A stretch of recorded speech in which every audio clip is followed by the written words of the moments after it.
In this video, I would like to share something that I discovered about learning math.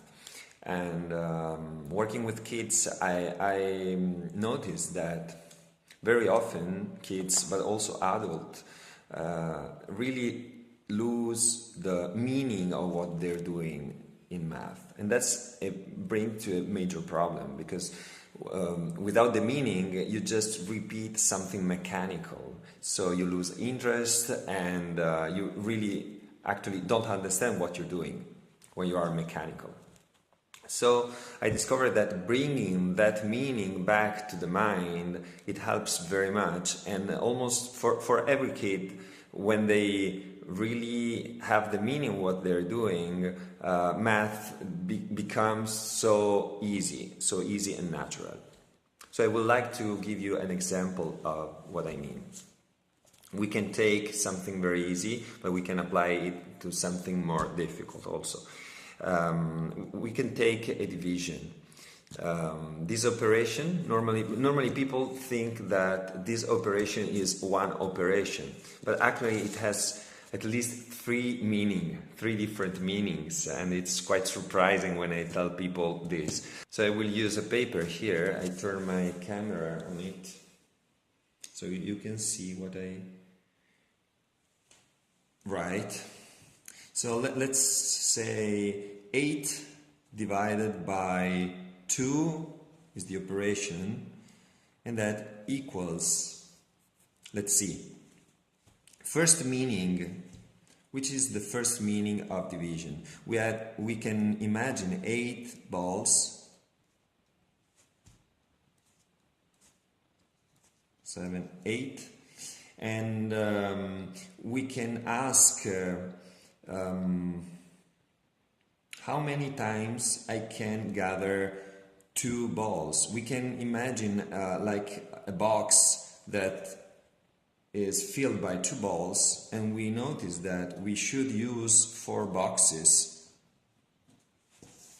to gather all the 8 balls. So the result is 4. What's the second meaning? The second meaning of this operation, the same operation, is that we have 8 balls, 7, 8, but we have 2 children.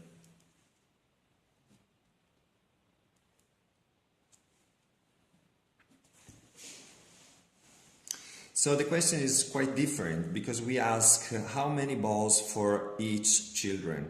So we try to distribute the balls to the 2 children in this way, and the result, quite amazingly, is 4.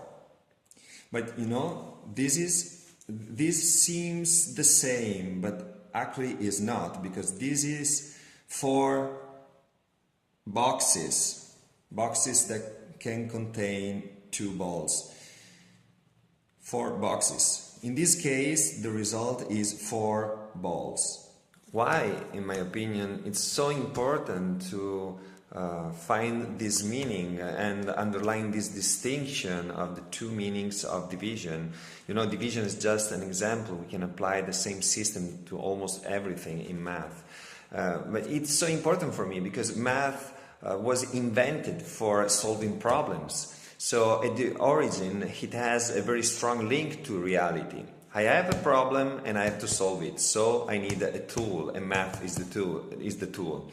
And if we miss this connection with reality, math just gets dry like a dead tree. Because in this case, the problem we want to solve is something like, I have a big container with 8 liters of water, and we have bottles, and each of these bottles can contain 2 liters. So the question is how many bottles we need to empty this container, and the answer is 4 bottles. So we should know that we are using division, this kind of division, even though the number is the same. The problem that we solve with this kind of meaning is totally different. For example,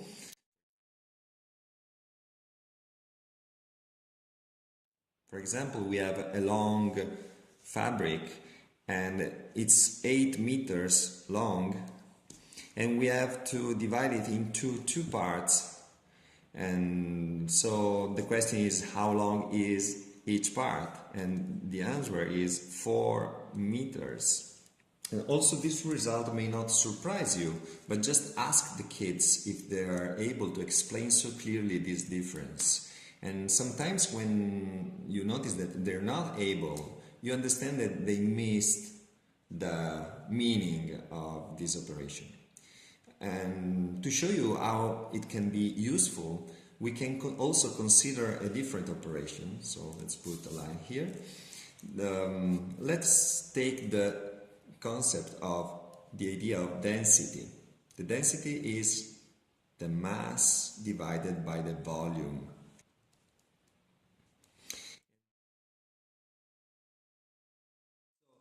You can just try to ask a student, what does it mean to divide a mass by the volume? And we don't want that the answer goes back to the idea of density. We just want they explain with their own words what we obtain dividing a mass by the volume. What's the meaning of this operation? And I know it's not so clear, because since we consider, for example, a length, we measure it in meters, and we divide the length in 2 parts, we obtain 2 lengths. If we divide a length by another length, we find how many times that small length stay inside the bigger length. But what happens when we divide something concrete like a mass by a volume? A volume is not a smaller mass. A volume is something totally different. So if we take this second definition, the one with the 2 kids, we can imagine that we have 8 kilograms, and the volume of this object is 2 cube meters.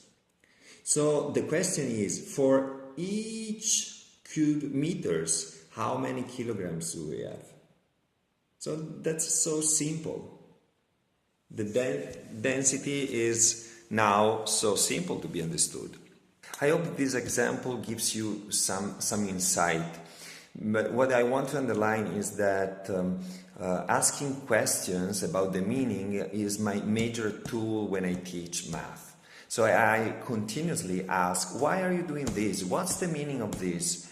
And listen to the answer. I understand when the person, the kid or the baby or the adult really doesn't know what he's doing and just does something for a mechanical reason. And when it happens, I'm repeating it. When that goes mechanical, people usually have hard time in math because they're not able to apply the same reasoning to something different, to a different problem.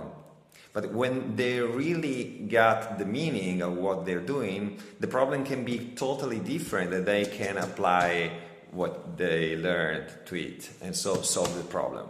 So when I understand what's the missing point, my teaching lesson is not about repeating exercises. My teaching lesson is about the meaning. Maybe going outside in the courtyard and take the experience of what's the meaning of that operation.